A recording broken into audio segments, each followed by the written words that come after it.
ಮನೆಯಲ್ಲಿ ಒಬ್ಬಂಟಿಯಾಗಿದ್ದ ಅಜ್ಜಿಯನ್ನ ಕಟ್ಟಿಗೆಯಿಂದ ಹೊಡೆದು ಕೊಲೆ ಮಾಡಿ ಚಿನ್ನಾಭರಣ ಹಾಗೂ ಹಣವನ್ನ ದರೋಡೆ ಮಾಡಿರುವ ಘಟನೆ ದಕ್ಷಿಣ ಕನ್ನಡ ಜಿಲ್ಲೆಯ ಬೆಳ್ತಂಗಡಿ ತಾಲೂಕಿನ ಬೆಳಾಲು ಗ್ರಾಮದ ಕೆರೆಕೋಡಿ ಮನೆಯಲ್ಲಿ ನಿನ್ನೆ ಮಧ್ಯಾಹ್ನ ನಡೆದಿದೆ. ಕ್ಷಿಪ್ರ ಕಾರ್ಯಾಚರಣೆಯ ಮೂಲಕ ಆರೋಪಿಯನ್ನ ಧರ್ಮಸ್ಥಳ ಠಾಣೆಯ ಪೊಲೀಸರು ಇದೀಗ ಬಂಧಿಸಿದ್ದಾರೆ. ಇಲ್ಲಿನ ಕೆರೆಕೋಡಿ ಮನೆಯ 85 ವರ್ಷದ ಅಕ್ಕು ಎಂಬವರು ಕೊಲೆಯಾದ ವೃದ್ಧೆಯಾಗಿದ್ದು, ಕಡುರುದ್ಯಾವರ ಗ್ರಾಮದ ಕಾನರ್ಪದ ಕುಮೇರು ಮನೆಯ 28 ವರ್ಷದ ಅಶೋಕ್ ಎಂಬಾತ ಕೊಲೆ ಮತ್ತು ದರೋಡೆಯ ಆರೋಪದಲ್ಲಿ ಬಂಧಿತನಾದ ಆರೋಪಿಯಾಗಿದ್ದಾನೆ. ಮನೆಯಲ್ಲಿ ವೃದ್ಧೆ ಒಬ್ಬರೇ ಇದ್ದುದನ್ನು ಗಮನಿಸಿದ ಈತ ಅಜ್ಜಿಯ ತಲೆಯ ಹಿಂಭಾಗಕ್ಕೆ ಕಟ್ಟಿಗೆಯಿಂದ ಹೊಡೆದು 2 ಕಿವಿಯಲ್ಲಿದ್ದ ಚಿನ್ನವನ್ನ ಎಳೆದಿದ್ದಾನೆ. ನಂತರ ಮನೆಯೊಳಗೆ ಹೋಗಿ ಚೀಲದಲ್ಲಿ ಇದ್ದ ಸುಮಾರು 20,000 ಹಣವನ್ನ ದರೋಡೆ ಮಾಡಿ ಹೋಗಿದ್ದ. ನಂತರ ಶಾಲೆಯಿಂದ ಸುಮಾರು 2 ಗಂಟೆಗೆ ಮನೆಗೆ ಮೊಮ್ಮಗಳಾದ ಮೌರ್ಯ ಬಂದಾಗ ಸುಮಾರು ಹೊತ್ತು ಅಜ್ಜಿ ಕಾಣದಿದ್ದಾಗ ಸುತ್ತಮುತ್ತ ಹುಡುಕಾಟವನ್ನ ನಡೆಸಿದ್ದಾಳೆ. ಈ ವೇಳೆ ಮನೆಯ ಹಿಂಭಾಗದಲ್ಲಿ ತಲೆಗೆ ಗಂಭೀರ ಗಾಯಗೊಂಡು ಅಜ್ಜಿ ಬೊಬ್ಬೆ ಹಾಕೋದನ್ನ ಮೊಮ್ಮಗಳು ಕಂಡಿದ್ದಾಳೆ. ನಂತರ ತಕ್ಷಣ ಪಕ್ಕದ ಮನೆಯ ಸಂಬಂಧಿ ಮಾಧವ ಎಂಬವರ ಮನೆಗೆ ಓಡಿ ವಿಷಯವನ್ನ ತಿಳಿಸಿದ್ದಾಳೆ. ಈ ವೇಳೆ ಮನೆಗೆ ಓಡಿ ಬಂದು ಅಕ್ಕು ಅವರನ್ನ ಆಸ್ಪತ್ರೆಗೆ ಸಾಗಿಸಲು ವಾಹನಕ್ಕೆ ಕರೆ ಮಾಡಿ ಕಾಯ್ತಾ ಇದ್ದಾಗ ತೀವ್ರ ರಕ್ತಸ್ರಾವವಾಗಿ ಅಜ್ಜಿ ಸ್ಥಳದಲ್ಲೇ ಸಾವನ್ನಪ್ಪಿದ್ದಾರೆ. ಈ ವೇಳೆ ಮನೆಯವರಿಗೆ ಅಜ್ಜಿಯ ಕಿವಿ ಹರಿದಿರುವುದು ಗೊತ್ತಾಗಿದೆ.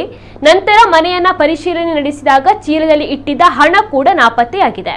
ಇದರಿಂದ ಯಾರೋ ದರೋಡೆ ಮಾಡಲು ಬಂದವರು ಅಕ್ಕುನ ಮೇಲೆ ಹಲ್ಲೆ ಮಾಡಿ ಹೋಗಿರುವುದು ಅನುಮಾನ ಬಂದು ಈ ಮಾಹಿತಿಯನ್ನ ಧರ್ಮಸ್ಥಳ ಪೊಲೀಸರಿಗೆ ತಿಳಿಸಿದ್ದು, ಠಾಣೆಯ ಪಿಎಸ್ಐ ಕೃಷ್ಣಕಾಂತ್ ಪಾಟೀಲ್ ಮತ್ತು ತಂಡ ಸ್ಥಳಕ್ಕೆ ಬಂದು ಪರಿಶೀಲನೆಯನ್ನ ನಡೆಸಿದ್ದಾರೆ.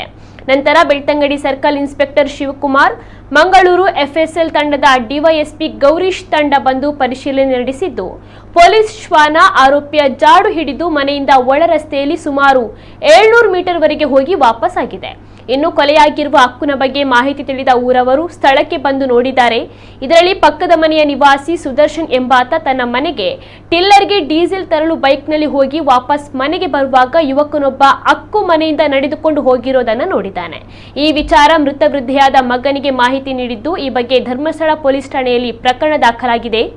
ಇನ್ನು ಇತ್ತ ಆರೋಪಿ ಪತ್ತೆ ಕಾರ್ಯಾಚರಣೆಗೆ ಇಳಿದ ಪೊಲೀಸರ ತಂಡ ಕೊಲೆ ಮಾಡಿ ತಲೆಮರೆಸಿಕೊಂಡಿದ್ದಂತಹ ಆರೋಪಿ ಸಂಬಂಧಿ ಅಶೋಕ್ನನ್ನ ಕೊಲೆ ನಡೆದು 8 ಗಂಟೆ ಒಳಗೆ ತಮ್ಮ ವಶಕ್ಕೆ ಪಡೆಯುವಲ್ಲಿ ಯಶಸ್ವಿಯಾಗಿದ್ದಾರೆ.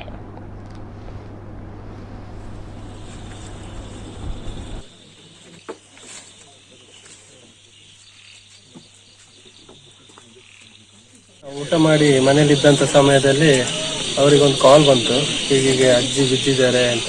ಹಾಗೆ ಮನೆಯವರು ತಕ್ಷಣ ಓಡಿ ಬಂದರು. ಇಲ್ಲಿಗೆ ಮನೆಯವರು ಬಂದು ಸ್ವಲ್ಪ ಹೊತ್ತಲ್ಲಿ ನೋಡಿ ನನಗೆ ಫೋನ್ ಮಾಡಿದರು, ಹೀಗೆ ಮನೆ ಹಿಂದ್ಗಡೆ ಬಿದ್ದಿದ್ದಾರೆ, ತಲೆಗೆ ಏಟಾಗಿದೆ, ಹಾಗೆ ಅವರನ್ನು ಒಮ್ಮೆ ಆಸ್ಪತ್ರೆಗೆ ಕರ್ಕೊಂಡು ಹೋಗ್ಬೇಕು, ಬೇಗ ಬನ್ನಿ ಅಂತ. ನಾನು ಮನೇಲಿದ್ದೆ, ಬೇಗ ಬಂದೆ. ಹಾಗೆ ಬಂದು ಇಲ್ಲಿ ನೋಡಬೇಕಾದ್ರೆ ಅವರು ಸ್ವಲ್ಪ ಜೀವ ಇತ್ತು, ಆದರೆ ಅವರನ್ನು ಜಿಪಿಗೆ ಕರ್ಕೊಂಡು ಹೋಗ್ಬೇಕು ಅಂತ ಆ ಹೊತ್ತಲ್ಲಿ ಅವರ ಪ್ರಾಣ ಹೋಯಿತು. ಹಾಗಾಗಿ ಮತ್ತೆ ಕರ್ಕೊಂಡು ಹೋಗ್ಲಿಕ್ಕೆ ಆಗಲಿಲ್ಲ. ಈ ಮನೆಯವರು ಈ ಮನೆಯಿಂದ 3 ಜನ ಕೂಡ ನಮ್ಮ ಮನೆಗೆ ಕೆಲಸಕ್ಕೆ ಬರ್ತಾ ಇದ್ದಾರೆ. ಹಾಗೆ ಇವತ್ತು ಕೂಡ ಅದೇ ರೀತಿಯಾಗಿ ಬಂದಿದ್ರು.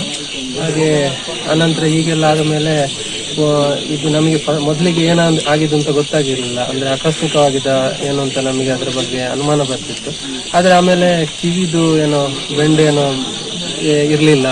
ಆನಂತರ ನೋಡುವಾಗ ಗಾಡ್ರೇಜಲ್ಲಿ ಹೋಗಿ ನೋಡುವಾಗ ಗಾಡ್ರೇಜಲ್ಲಿ ಇದ್ದಂಥ ಹಣ ಇರಲಿಲ್ಲ. ಹಾಗೆ ನಮಗೆ ಅದರ ಬಗ್ಗೆ ಅನುಮಾನ ಬಂದು ನಾವು ಪೊಲೀಸರಿಗೆ ಒಂದು ಕಾಲ್ ಮಾಡಿದೆವು. ತಕ್ಷಣ ನಮ್ಮ ಧರ್ಮಸ್ಥಳ SI ಅವರು ಒಂದು ಅರ್ಧ ಗಂಟೆ ಒಳಗೆ ಇಲ್ಲಿಗೆ ಬಂದರು. ಅನಂತರ ಬಂದು ತನಿಖೆಯನ್ನೆಲ್ಲ ಮಾಡಿದರು. ಅನಂತರ ಅನುಮಾನದ ಮೇಲೆ ಕೆಲವರನ್ನ ಹುಡುಕ್ತಾ ಇದ್ದಾರೆ. ಅದೇನೋ ಮುಂದೆ ನಮಗೆ ತನಿಖೆ ಮುಖಾಂತರ ಗೊತ್ತಾಗ್ಬೋದು.